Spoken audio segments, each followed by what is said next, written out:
트럼프가 프레이킹을 확대하면 러시아는 망하고 푸틴은 구원자에서 쫓겨나고 하야해야 될 겁니다.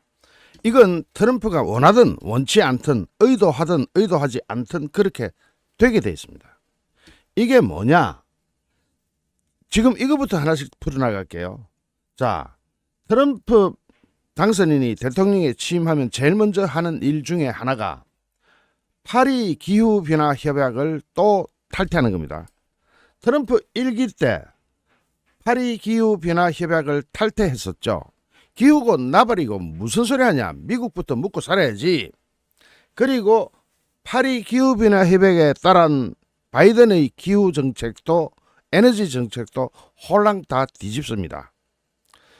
트럼프의 주장은 미국인들한테는 미국 납세자들한테는 받아들여지기 굉장히 좋습니다. 그리고 일견 일리가 있을 뿐만 아니라 이것이 미치는 영향은 국제적으로 도움이 됩니다. 우리나라한테도 도움이 됩니다. 자, 파리 기후변화 협약이 뭐냐? 지금 지구가 뜨거워지고 있으니까 지구 온도를 2도 낮추자. 또는 지금 지구가 너무 우리나라도 지금 남해안 물고기가 동해안으로 다 올라가고 있잖아요. 심지어는 우리나라에서 멜론이 재배됩니다. 열대과일이. 그런데 그런 거 트럼프한테는 절대로 신경 안 씁니다. 트럼프가 당시 미국의 유세 과정에서 선거 유세 과정에서 뭐라 그랬습니까? 내가 대통령 임기를 마쳤을 때는 휘발유 가격이 갤런당 1.87달러에 불과했다. 이 말을 미국에서는 리터당 안 하고 갤런당 이러잖아요. 기름 넣을 때 갤런당 얼마 이럽니다. 갤런당 1.87달러라는 목표 가격을 트럼프가 유세 과정 중에 무려 19번을 언급합니다. 지금 또 언급할 거예요. 그럼 20번, 21번 내년 1월 20일 날 취임할 것이기 때문에 그 전에 계속 언급할 거예요. 그러면은 갤런당 1.87달러가 얼마냐? 이거 우리나라 사람한테는 잘 안 들립니다. 그런데 이것을 미국의 평균 휘발유 가격인 3.15달러 대비했을 때 무려 40%나 다운되는 겁니다. 마크 필리 라이스 대학 연구원 계산에 따르면 미국의 휘발유 값이 갤런당 1.87달러로 떨어지려면 우선 국제 유가가 배럴당 20달러로 완전히 급락해야 됩니다. 지금 이제 국제 유가는 70달러입니다. 70달러 선이죠. 70달러 선이 20달러로 떨어지겠느냐? 트럼프 재임 시즌에 실제로 떨어졌습니다. 왜 떨어졌느냐? 그 당시에는 물론 코로나 팬데믹 상황도 있었고 해가지고 떨어졌지만 트럼프는 그때 시절을 자신 재임 기간 중에 최고의 실적으로 보고 있는 겁니다. 최근 12월 인도분, 그러니까 선물이죠.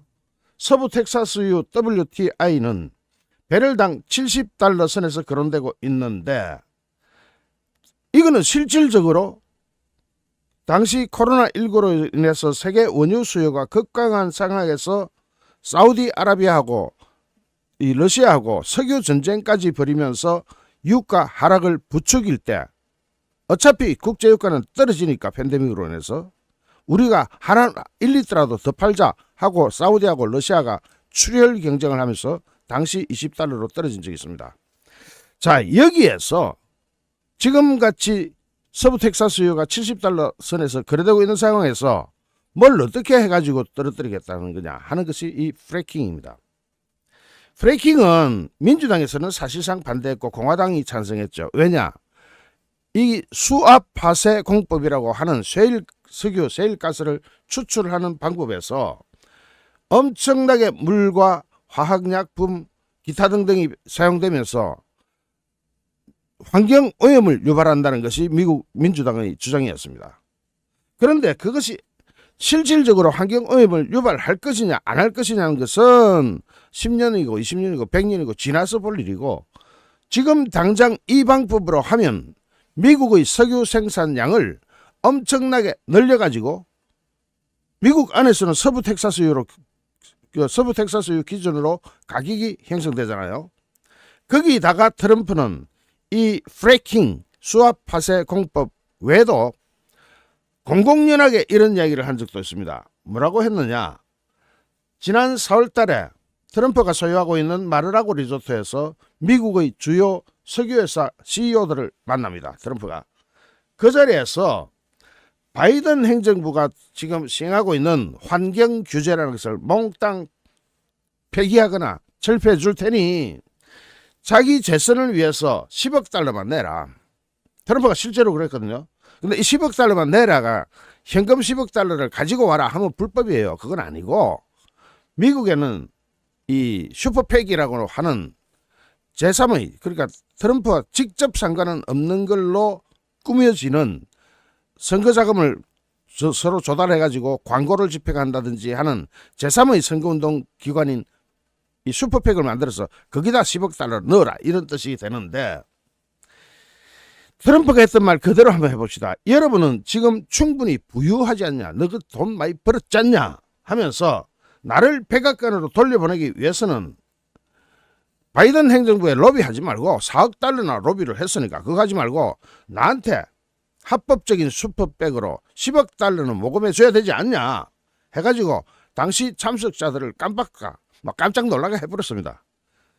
그러면서 바이든 행정부의 신규 LNG 액화천연가스 수출 사업을 허가를 보류하고 있는데 바이든은 환경론자다 보니까 보류했죠.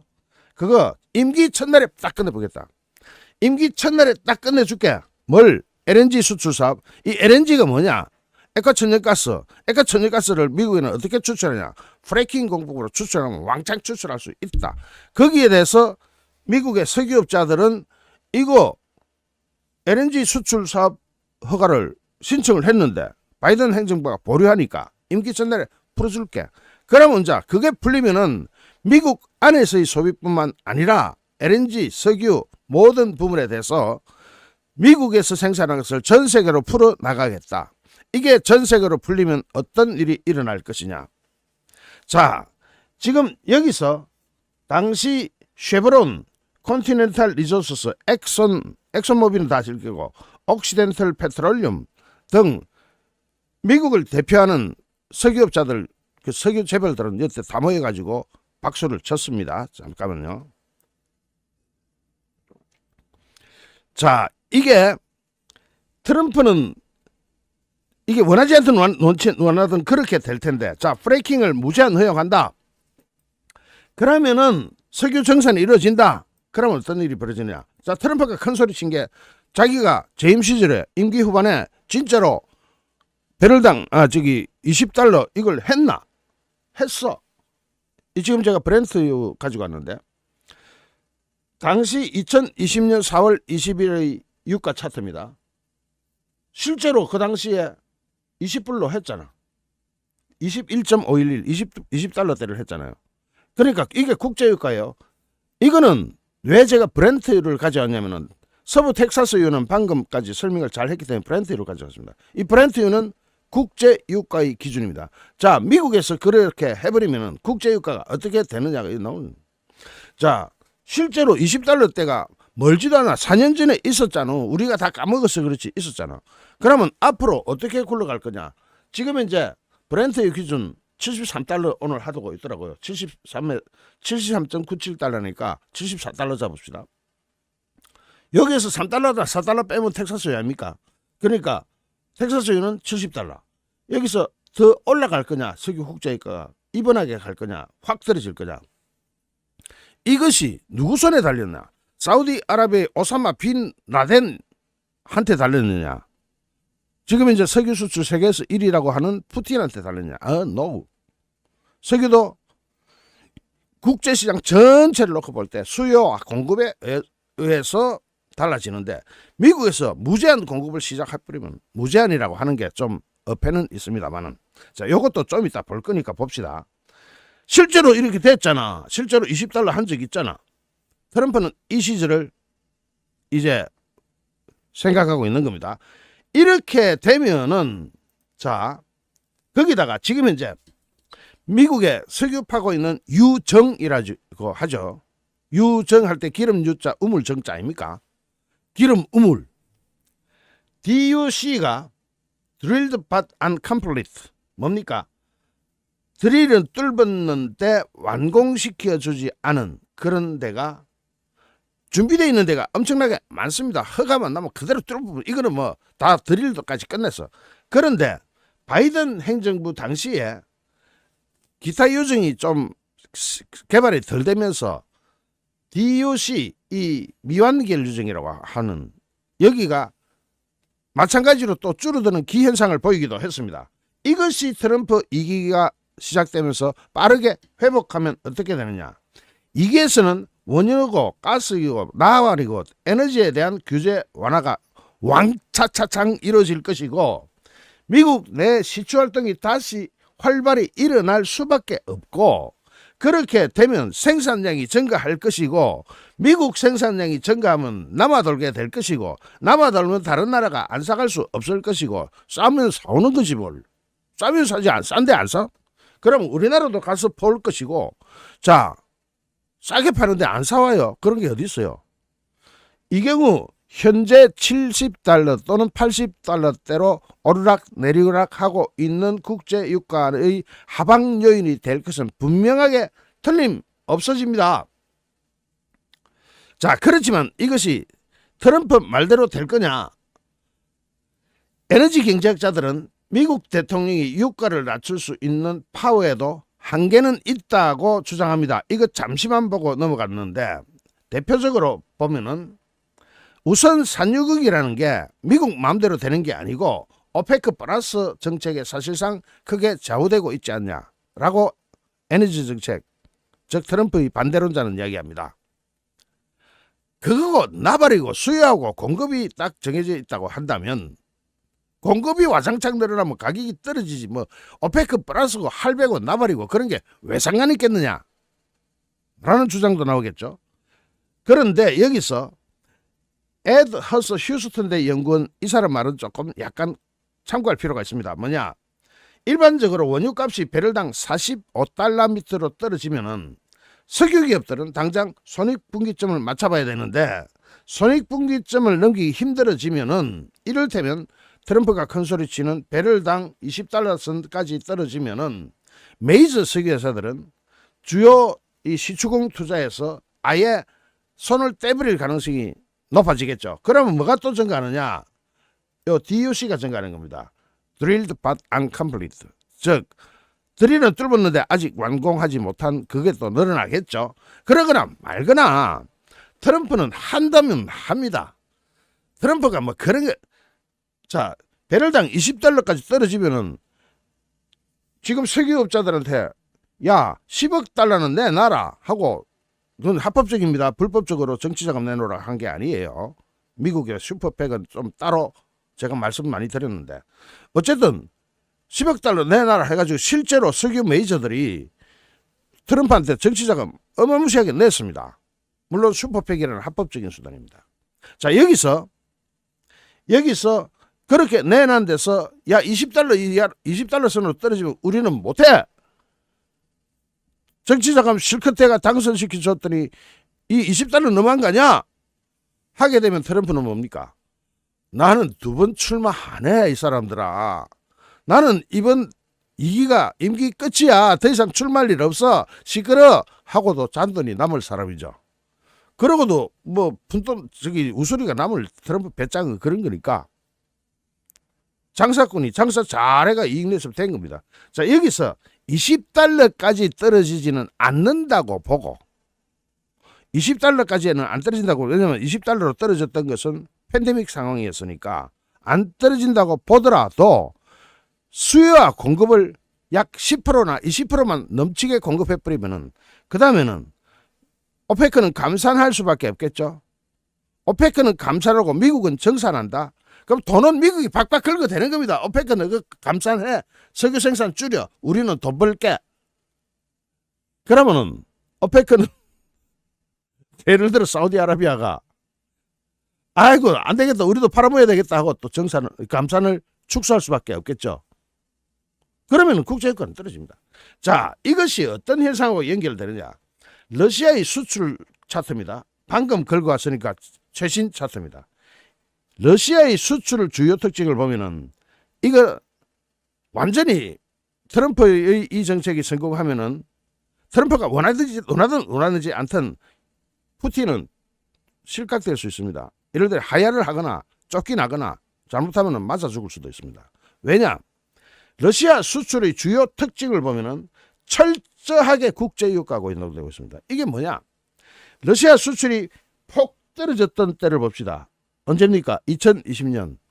그때가 국제유가가 트럼프가 큰 소리 쳤던 바로 20달러 때하고 딱 떨어져 버리는 겁니다. 그거 보면은 아니 다른 수출 품목은 없나? 기름밖에 없나? 기름밖에 없으니까 고모냐 고꾸라지냐?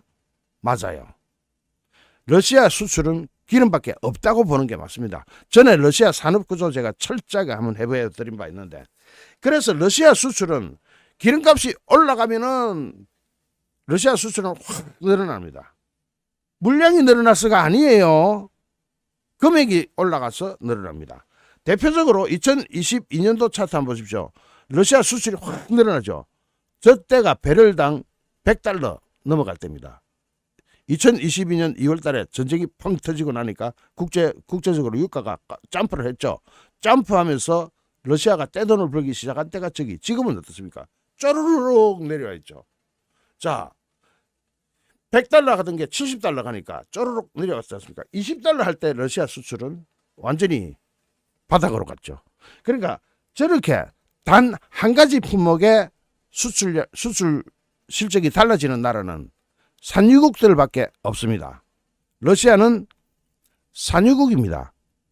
그것도 세계 제1, 2, 1, 2, 3위를 다투는 산유국입니다. 사우디아라비아가 많이 하지만 그래도 러시아. 자, 두 번째.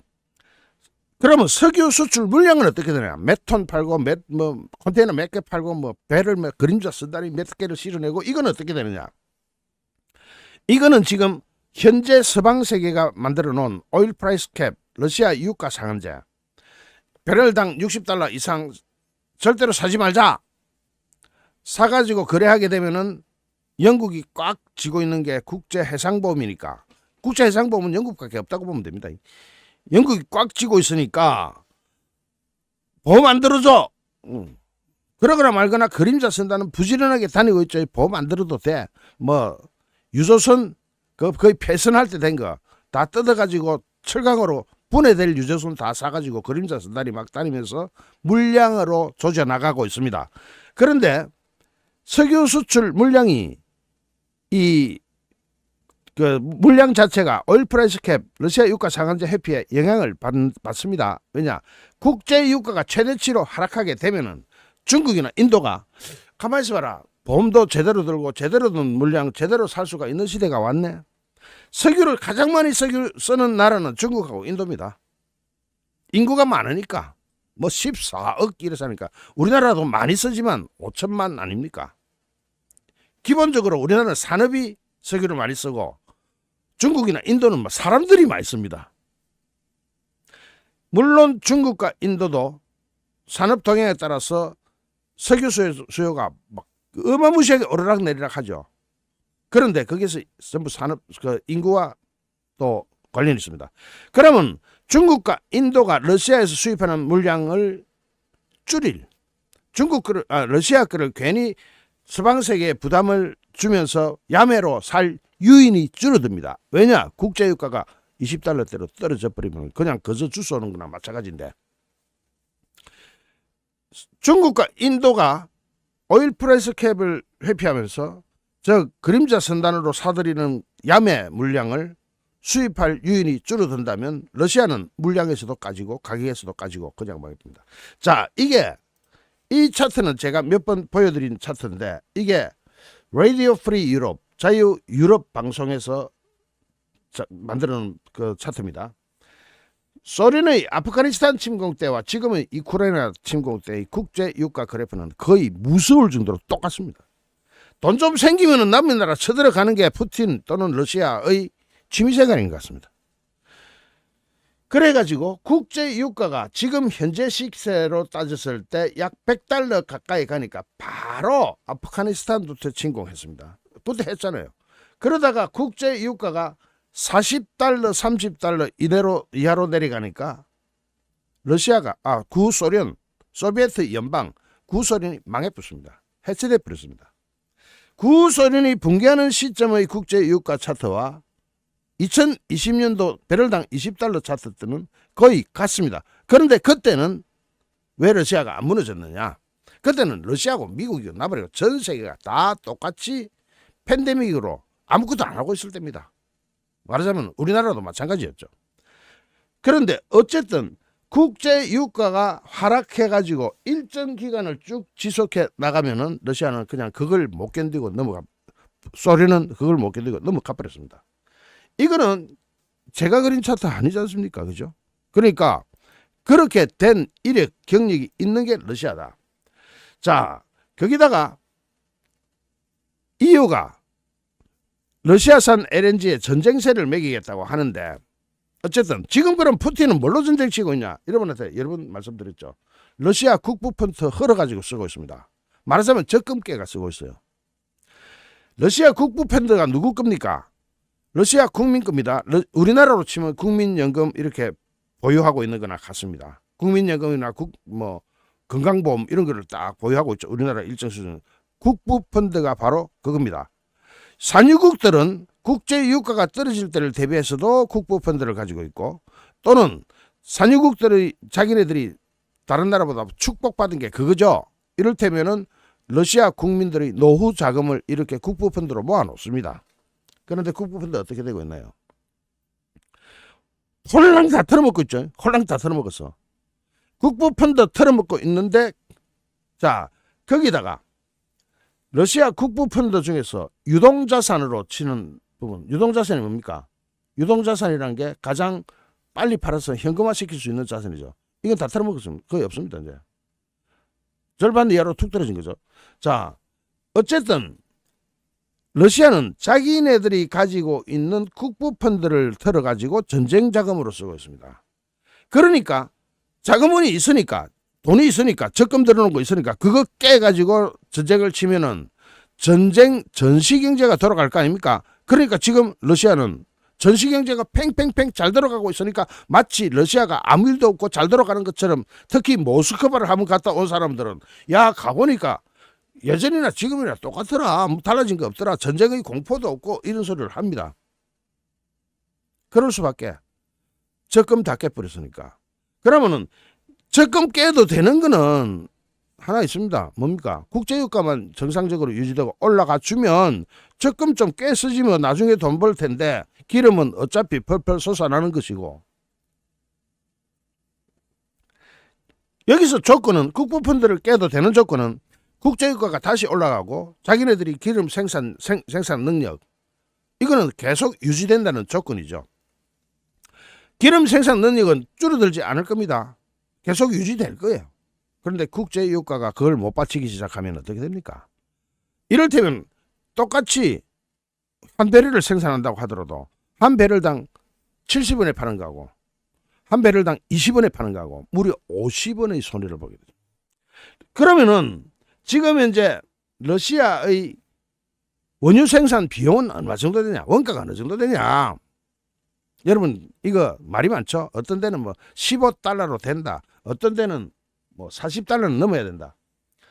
국가별 원유 생산 비용이 사우디아라비아는 진짜로 축복받았습니다. 쌉니다. 구멍만 뽕 하면 그냥 나옵니다. 그래서 사우디아라비아는 국제 유가, 그 원유 생산 원가가 20달러 주변입니다. 만약에 20달러 주변으로 국제 유가가 내려가면은 사우디아라비아는 그래도 살아요. 생산 원가 비슷하게는 나오니까. 그런데 러시아가 얼마냐? 이건 영국의 파이낸셜 타임즈가 분석해 놓은 건데 배럴당 약 40달러는 넘어야 된다. 아니 영국은 원래 러시아 싫어하니까 배럴당 40달러라고 추정한다 칩시다. 추정하는 게 잘못됐다 칩시다. 30달러로 잡읍시다. 아니 20달러로만 잡읍시다. 20달러로 잡아가지고 이 석유를 팔아가지고 러시아 정부는 세금을 가지고 그걸 가지고 전쟁을 치지 않습니까? 또는 국민 살림살이를 하지 않습니까? 원가로 팔아서 세금을 뜯을 능력이 생깁니까? 원가로 원가를 하더라도 세금 뜯어가 보면은 러시아 석유 생산 업체가 도산해 버립니다. 그러니까 원가가 20달러를 하더라도 러시아는 석유 생산 업자가 도산을 해버립니다. 그런데 20달러일 리가 없다. 최소 30달러, 40달러는 봐야 된다.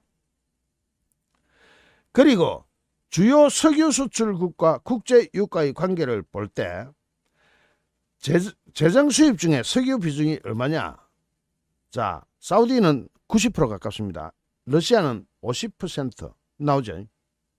그래서 적정 유가가 얼마가 되는 것이 전쟁을 수행할 수 있느냐? 러시아가 제대로 전쟁 수행하려면 국제 유가는 100달러 넘어야 된다. 거기다가 국가 재정의 50%가 석유가 됐습니다. 거기서 국제 유가가 폭 떨어질 부분은 러시아라는 국가, 나라의 재정 수입이 있어야 나라 굴러가잖아. 재정이 폭 떨어집니다. 그렇지 않아도 50%를 거기다 의존하고 있는데 러시아 국민이 세금 제대로 내는 사업을 하는 사업이 몇 개나 있습니까? 물론 없지는 않습니다. 규모가 작고 수출이 없고 수출은 거의 없고 수출은 전부 다 석유하고 가스. 자, 여기서 러시아의 군비 지출 증가율을 보면은 2023년 올해 들어가지고 최고를 기록합니다. 2024년 올해가 즉 군비 지출이 최고로 증가했다는 것은 2022년 전쟁이 발발했을 때보다 더블을 돈을 넣고 있다는 겁니다. 왜 더블씩이나 넣어야 되냐? 2022년도 전쟁 터졌을 때는 군비 지출이 4.69%였는데 GDP 대비할 때 그렇습니다. 지금은 7.89 약 2배로 증가했어요. 왜 그러냐? 병사 한 사람을 동원해도 월급을 무려 10배를 더 준다는 겁니다. 병사 한 사람을 동원해도 월급을 2022년 전쟁 초기보다 10배를 더 줘야 온다는 겁니다. 병사가. 한번 강제 동원했다가 러시아 국민들이 반발이 심해가지고 강제 동원 더 이상 못하죠. 안 합니다. 하다가는 러시아가 뒤집어지 푸틴이 권자를 내려놔야 될 위기까지 생각해야 되니까 너무너무 반발했으니까. 자, 군비 지출은 어떡하다? 늘어나고 있는데 미국이 만약 저렇게 해가지고 생산량을 늘렸다. 수요와 공급을 늘렸다. 러시아로서는 해결책이 없습니다. 이거는 핀란드 은행에서 가져온 자료입니다. 러시아의 총 통합 예산 지출과 군비 지출 증가율을 여기 보면 빨간 게 밀리터리 익스펜디처입니다. 저 지금 올라가고 있죠. 2022년보다 자기 예산에서 지출하는 금액, 아까는 GDP 대비행기고 이건 예산 대비 지출은 출석 올라갔죠. 너무 올라가.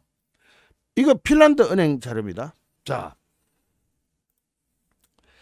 거기다가 유럽으로 통하는 가스파이프, 뭐 노드스트림 1, 노드스트림 2는 이미 작살났고 그거는 뭐 애초에 우크라이나가 빠게 없애버렸고 이런 파이프라인이 지금 이제 살아 있습니다. 심지어는 우크라이나를 통하는 파이프라인도 살아 있습니다. 그런데 이 파이프라인을 통해서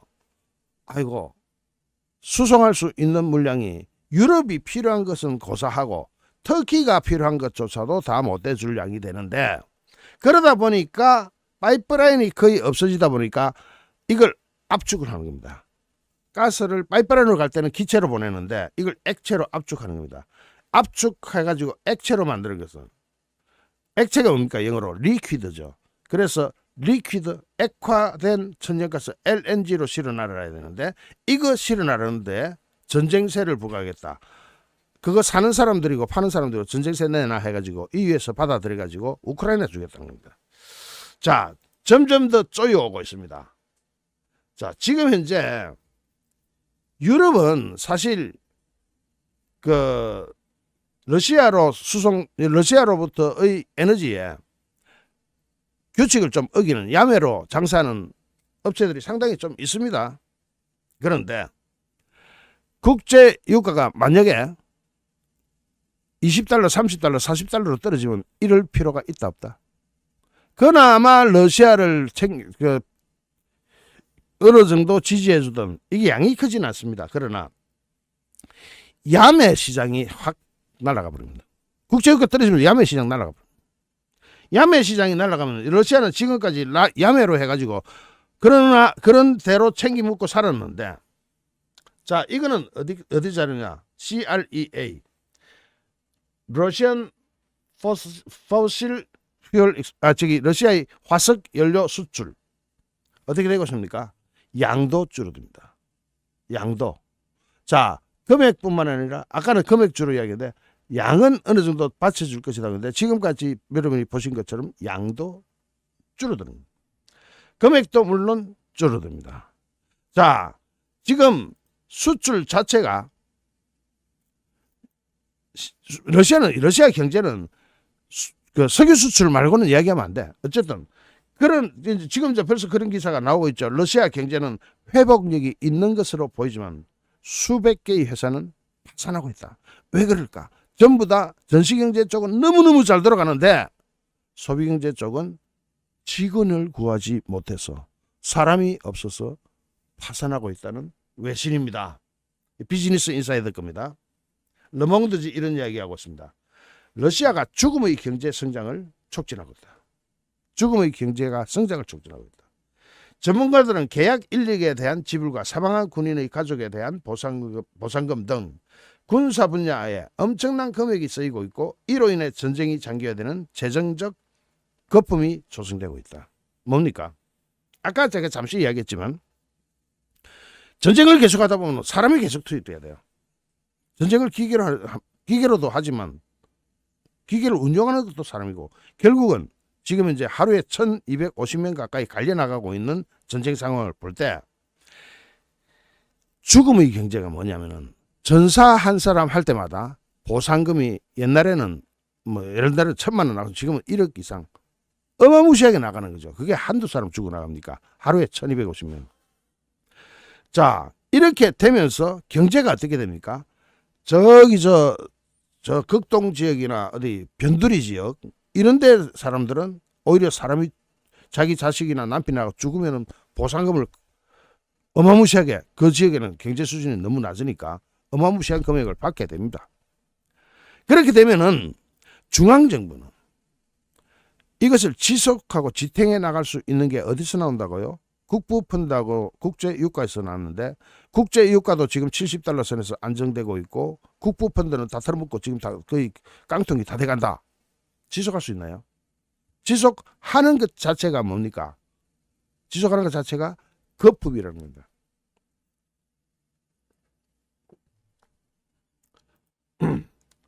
지금 이제 러시아 인플레이를 볼까요? 지금 이제 러시아 그 기준금리가 얼마인지 아시는 분? 21%입니다. 인플레 잡기 위해서 21%입니다. 그런데 인플레 지금 9.1%. 기준금리를 무려 21%를 무르락하면 여러분 사업할 수 있겠어요? 뭐 주택을 하나 산다 칩시다. 21% 기준금리면 아무래도 시중금리는 25% 될 텐데 여러분 25% 물고 집 한 채 사보실래요? 그거 4년만 지나면 낼 거 아닙니다. 25% 내고 4년 지나면 딱 100% 집 날아가는 거예요. 이자 내다가 그러다가 인플레 찾기 위해서 기준금리 올리고 있는데 이거는 그 러시아로서 볼 때는 잘하는 정책이에요. 전쟁을 수행하려고 그러면 어쩔 수 없는 정책이에요. 그렇지만 이거는 전부 다 뭐다? 거품으로 가는. 자, 지금 전에 제가 이 러시아의 미래라는 제목으로 방송한 적이 있습니다. 소련 붕괴 때와 똑같다. 너무너무 똑같다. 이 국제유가 차트는 특히 러시아의 수출액 비중 화석 연료가 60% 이상인 나라, 이런 나라에서 소련의 아프간 침공 때와 지금 우크라이나 침공 때의 국제유가 그래프가 무섭게 똑같다는 이야기는 아프간 침공 당시에 국제유가 참 많이 올라갔거든요. 러시아가 그 당시 구소련이 돈이 흘러 넘쳤습니다. 그 흘러 넘치는 돈을 주체하지 못하고 가지고 아프가니스탄 때려라 해가 들어갔죠. 그러고 나서 아프가니스탄에서 러시아가 쫓겨나온 데는 아프가니스탄인들의 저항도 심한 게 있죠. 물론 그렇습니다. 하지만 전쟁은 시작했는데 국제유가가 이렇게 바닥으로 가버렸습니다. 그러자 소련이라는 어마무시하게 큰 세계 제2의 미국과 거의 대등한 위치에서 겨루고 있던 소련이라는 나라가 작살이 나버렸습니다. 망해버렸습니다. 그래서 우크라이나도 독립하고 폴란드도 독립하고 리투아니아도 독립하고 다 독립해버린 거예요. 그런데 그때와 우크라이나 침공할 때도 국제유가 그래프가 똑같습니다. 즉 국제유가가 올라가니까 푸틴이 또 돈 쓸 때를 찾는 겁니다.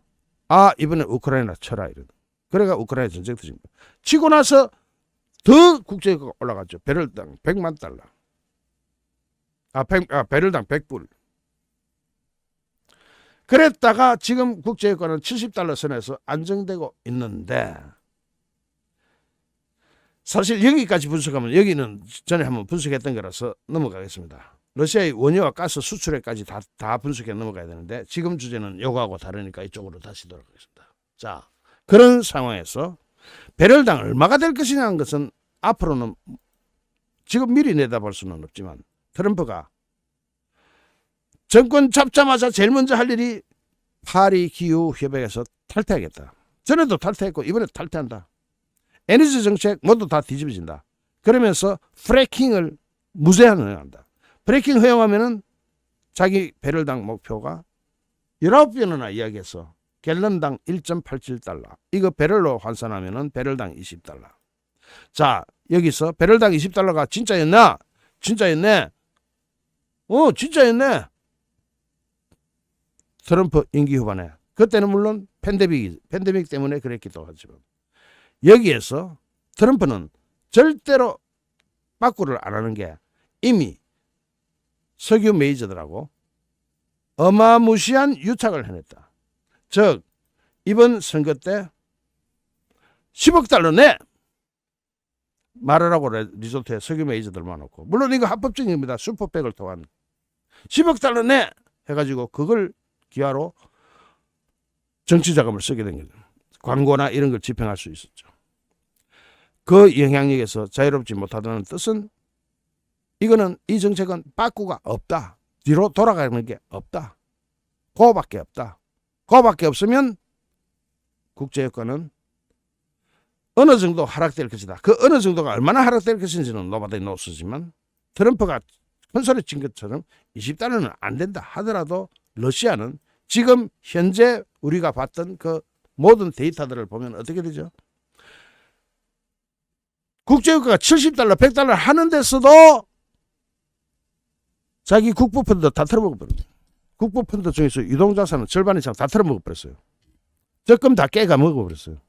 그걸로 전쟁 쳤어요. 국부펀드 유동자산도 이제 거의 없어. 그런데 공급이 수요를 총괄하는 석유 생산이 미국에서 이루어지면 푸틴은 정권 지키기 힘듭니다. 정권 지키기 진짜 힘듭니다. 러시아는 망할 수밖에 없습니다. 이거는 트럼프가 의도하든 의도하지 않든, 만약에 이것이 트럼프가 말한 그대로 된다면 그렇게 되게 돼 있습니다. 트럼프는 항상 일기 때도 그랬죠.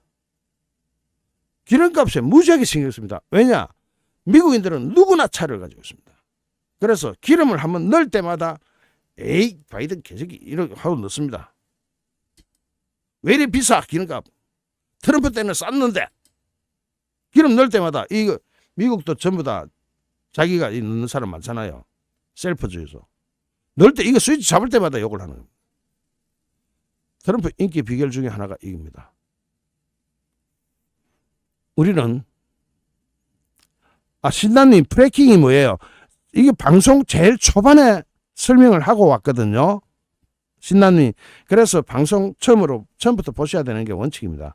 뒤에 들어가지고 앞에 이야기했던 걸 물어보시면 제가 할 말이 없습니다. 설명드릴게요. 프래킹은 엄청난 환경 오염을 감수하고, 환경오염이 실제로 있는지 없는지는 모르겠지만, 프래킹은 이 드릴로 뚫어가지고 수압 파쇄, 즉 모래와 화공약품과 물을 수압을 걸어서 저기 안에 있는 이제 자갈청, 진흙청 이걸 깨면서 거기서 나오는 가스와 기름을 빼내는 방식입니다. 이것이 민주당에서는 환경 오염 때문에 거의 바이든에 의해서 막혀 있다가 트럼프가 되면서 이것이 무제한 허용된다는 그런 뜻입니다. 신님님 잘 이해하셨는지 모르겠습니다. 잠시 후 또 다른 주제로 여러분을 찾아뵙겠습니다. 시청해주신 여러분께 진심으로 감사드립니다. 여러분 고맙습니다.